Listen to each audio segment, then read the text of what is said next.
Okay, one of Wilson's problems is he gets really excited when he's about to be let out of his kennel. So we're recreating the kenneling situation. We just put him in the kennel. One of the things I recommend the guardians do, every once in a while, go in the bedroom, have about 5 treats, toss it in the kennel, and you might want to come up with a new command word because sometimes the old one has negative baggage. Just toss it in there. When he goes in there, say crib or palace or castle or whatever the new, make it a fun word, for the kennel it is.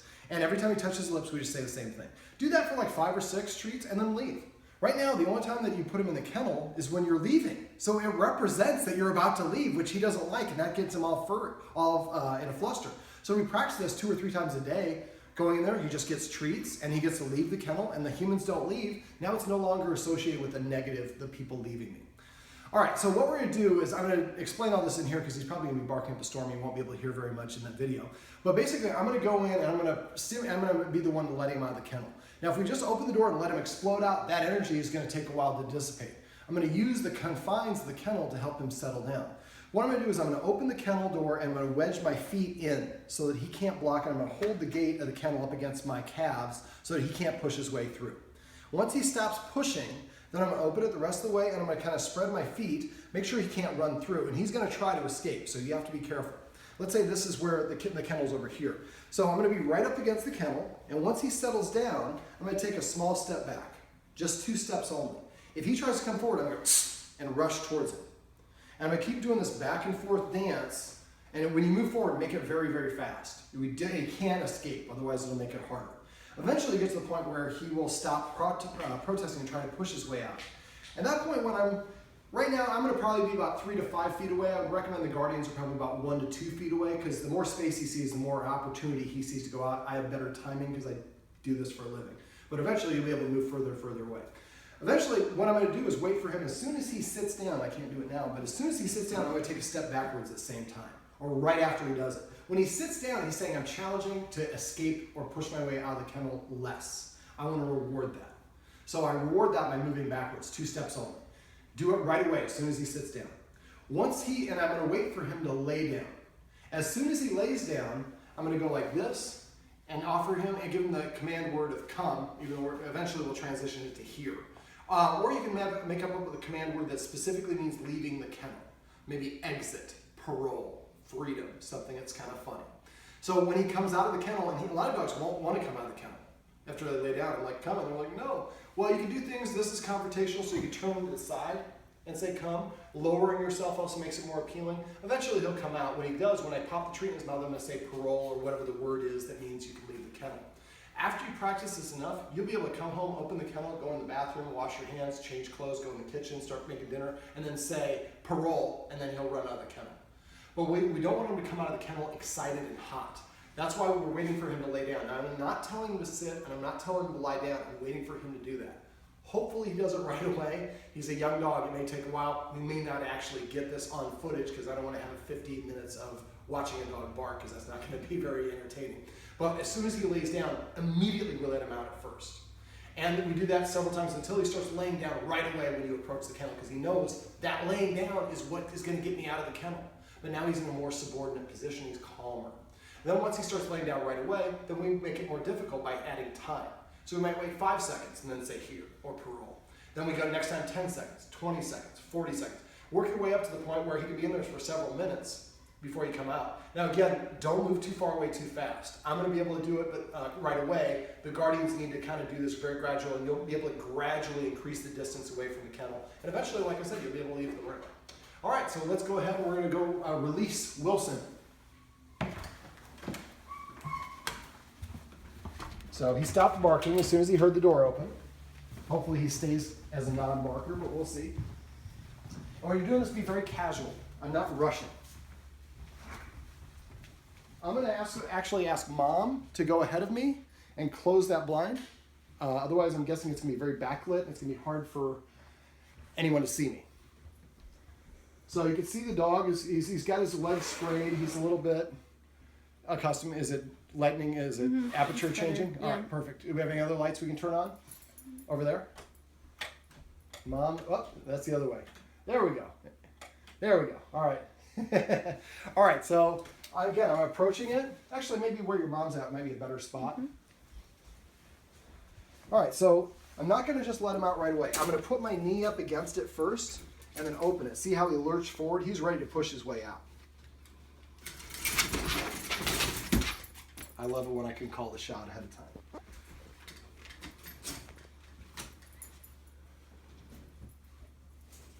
Just so we can see. All right. So he's not pushing. So I'm going to use this to block in case he does try. I'm going to take a small step. So again, just a little bit, and he was ready to brace for freedom. Now I repeat, but this time a very small step.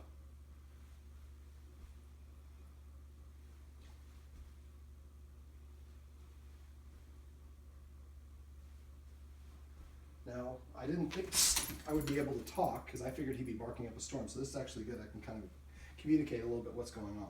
So it's going to be a dance. You're going to go back and forth several times. Now, I don't let them stick anything out on the floor. Usually the head out, he's challenging if his head is out. Sometimes if he challenges too much, I wouldn't even allow that. I would kind of bump with my knee to make him move in. But he's behaving pretty well, so I'm going to allow it. So again, that movement, I took my hand off the door and started going to the side. That movement can attract attention from him. So just be aware of that we don't have any, and we don't want to have anyone farting around behind us eating food or jumping on the bed. If we have little kids, this is not a time for them to be around. Now again, if I tell him to SIT or tell him to LAY, it does not signify anything. But if he does it on his own, it's his way of saying, I surrender to your authority or I surrender to the activity. Now, a lot of dogs, when they're doing this, will start breathing heavy. I can see that he's starting to take deeper breaths, but he's not like panting. A lot of dogs do that, and that's normal. If your dog does that, it's not unusual. Don't do this too many times in a row because that can be overheating for the dog. Now, usually when they're up in front like this, they're challenging. Usually when they're about to do it, they kind of go and do a half circle and then sit in the back and then lay down in the back. So since he's still kind of got his head out and he's kind of looking around, I don't know, I can't see because his head is orientating down, but if he's licking his lips, it's a sign of anxiety, which is normal for this, because normally he's just like, my instinct tells me to rush and get out of the kennel. We're teaching him a new behavior here. So because I want him to go back, I'm going to do this. There we go. Take a step back. So now we have the head in. I'm trying to communicate to him that I want him to keep his head inside. He's poking his nose up. So when you come forward, make sure it's a sudden step. That's what sells it. If you're too nonchalant or you try to do it forcefully, you move forward and shove him back in there, he's only going to push against it. We want him to do this on his own. So now if he's a little bit further away, and we don't want the tail between his legs. It's not. It's down. It's in an appropriate position for him. But he is a puppy, and he's got a lot of stamina and energy. If you want to sit down in the bed, you might get a little bit better angle, and it might be more comfortable for you. Now he's kind of looking to see, can I get out of here? Am I quick enough? How quick is this old guy with the good treats? Do you think he could stop me? So again, this is him doing the work, not me doing the work. If I'm physically putting him in, or I keep the kennel door closed, the kennel is the authority figure. By doing this, we're helping him, something I mentioned right at the beginning, we're helping him learn to develop self-control. There we go. See, that's the heavy breathing I was talking about. Now, again, this is going to who blinks first scenario. The first couple times you do it, you have to outlast your dog. So don't do it when you only have like 5 minutes to do this. The record is I had a boxer once, it took 45 minutes. Boom, there we go. So I took a step back. I probably shouldn't have taken that step back because I think he was going to LAY right there. Now he's thinking about, he's sizing me up. Can I get out this angle before the old guy can stop me? But I'm still pretty spry. I have a bad shoulder right now, but my wheels are fine. So, but you see the heavy breathing. This is difficult for him. This is challenging. He's probably going to whimper and whine here in a second. And I'm not going to respond to any of that stuff. That means that we're kind of reaching into where we're kind of getting closer to his limit. He's going to go through his bag of tricks, so to speak, to try to get out. I'm going to look cute. I'm going to whimper. I'm going to whine. I'm going to paw. I'm going to try to take it. And if he does get out without you being able to do it, grab him by his collar, escort him back in here, and not firmly, not gently, or gently, I guess, too. But we don't want to do it aggressively. We don't want to spank them or bad dog. His job is to try to come out. I don't take that personally. My job is to communicate that he can't come out. And I'm doing that by moving forward.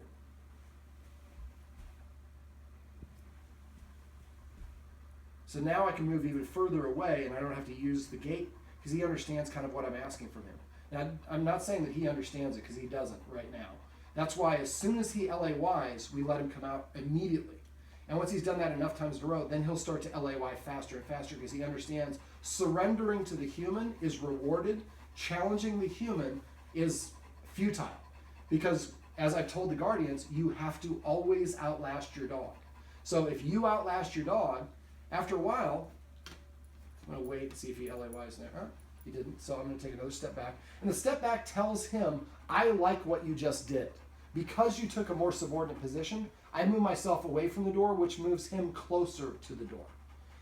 Now, again, the first time you do this, you have to outlast the dog. So I'm going to keep on talking. I may end up editing part of this stuff out. I won't edit the video. I just might cut it in half if it goes too long. But we're going to keep it rolling until we run out of room on my camera or until he LAYs. But as soon as he LAYs, like I said, I take a knee, give him the COME command, and pop that treat in his mouth and say, exit, parole, whatever the command is. And that, after a while, that becomes the command word. Now, you can do things to set the dog up for success for this. This would be a great exercise to do after having him spend the day at doggy daycare. After he's been swimming and had a big day outside doing it, he's tired. He's got a lot, I mean, I'm older than 20, let's put it that way. He's 1 year old. He has a lot more energy than I do. And he's stronger. He's a better athlete than I am. So this is a great exercise because the kennel negates his athletic ability. But because he's so athletic, he has a lot of stamina, or his age, he has a lot of stamina. So it may take him a little while before he does it. So if you're doing this, you start doing it after he's been at daycare all day, or because he's all tired from playing in the lake, then he's going to be he's not going to have as much stamina to protest, and he'll LAY faster. I'm saying LAY and SIT because I don't want to do those things on command. Again, those don't signify anything. So he's quite a character. He's not a bad dog at all. I think he's just a higher energy dog that probably wasn't getting as much exercise as he needed, and his guardians were not providing him with the structure that he needed. I think we were petting and rewarding a lot of the wrong things. I'm guessing Mom is over my left shoulder because he's looking up at her. So when you're doing this and he stares at you and you're not the one doing the exercise, look away. He's trying to throw you a lifeline saying, hey, get me out of here. Override this young guy that's, yeah, I'll say young guy. But this guy that's here that's not letting me exit the kennel. I'm about out of everything I go through with this exercise normally, so we're just going to wait, and hopefully he's getting close to his breaking point, and he will LAY. And sometimes it looks like they're going to come out when they're actually going to LAY, which is kind of what it just did look like there for a second. I thought it was going to be an LAY. Let me see. I'm trying to think what else with kennel exercise. If you have a wire kennel, this is much easier because you can see in from the top. If it is a plastic kennel, you can't see from the top, so sometimes I put a mirror on the side to kind of help see, or have somebody else stand at the back of the distance so they can tell you LAY or SIT.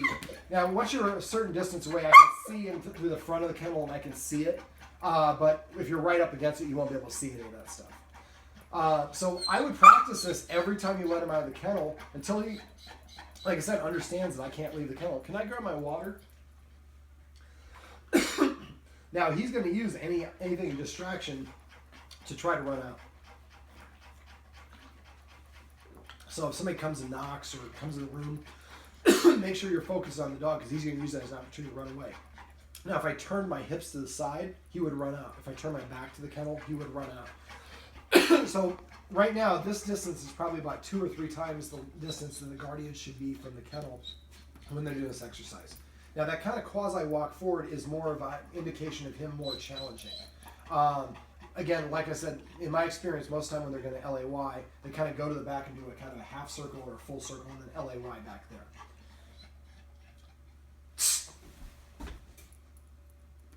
If you're in doubt, go all the way. Better to be overboard than underboard.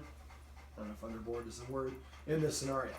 Now, a couple other things. You can see his ears are back. That's a more subordinate position. If his ears are more squared and forward, that's more of an assertive, commanding, comfortable position. If they fidget around, that's normal as well. I had one client, first time I did this exercise, actually, the boxer in the kennel drooled to such an extent, they thought it was urinating in the kennel. It was so much, and a lot of dogs have this problem with kennels because they have separation anxiety. So it's associated, like I said, with being put in the kennel means the humans are about to leave me alone.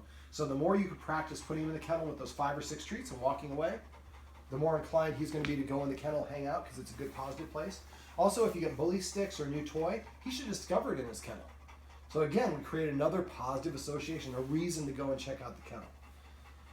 All right, well, I'm going to keep on, we're just going to kind of wait. I will probably be summarizing, or I'm probably going to edit this now. So this is an incomplete version of how to do this. Actually, one other thing I can say, I call this kennel exercise, and I have this on my website. So if you want to see the conclusion of this, if you go to doggoneproblems.com, at the top of the page you'll see a link or a button that says Dog Training Tips. When you click that, the page that opens, it will have a search box on the left side of the page. Just type in kennel exercise.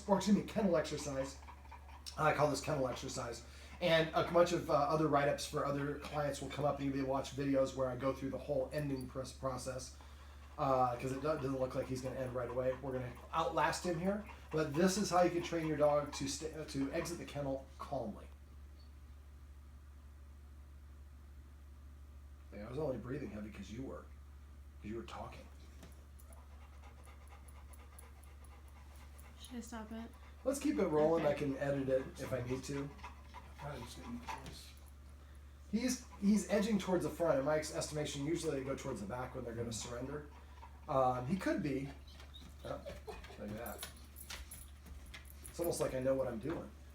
So when he did that, I took another step backwards. One other thing, in case I do leave this part of it, right now he's sitting on his haunches. Sometimes the dog will do something what I call sitting side saddle, putting their haunches to the left side or right side. If he does that, I would take another step backwards. If he goes from this position to putting his feet on the side, sitting on his hip, because that's even more subordinate. It's harder for him to get up out of that position. It's like, why did you guys bring this guy into our home? Tail's nice and laying down, nice and relaxed. He probably is getting a little closer. But again, you see he moved to the back of the kennel.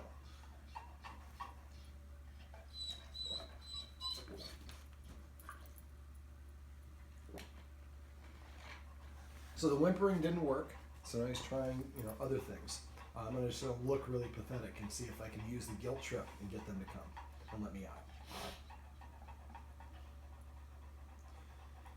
It's not, and he's not suffering. He wants what he wants, and just like a little kid, I want chocolate cake for breakfast. Well, that's not good for you, Tommy. Come. So again, front is too much. Sideways. Wilson. Come. And that's how you get your dog to stay calm when it's exiting the kennel.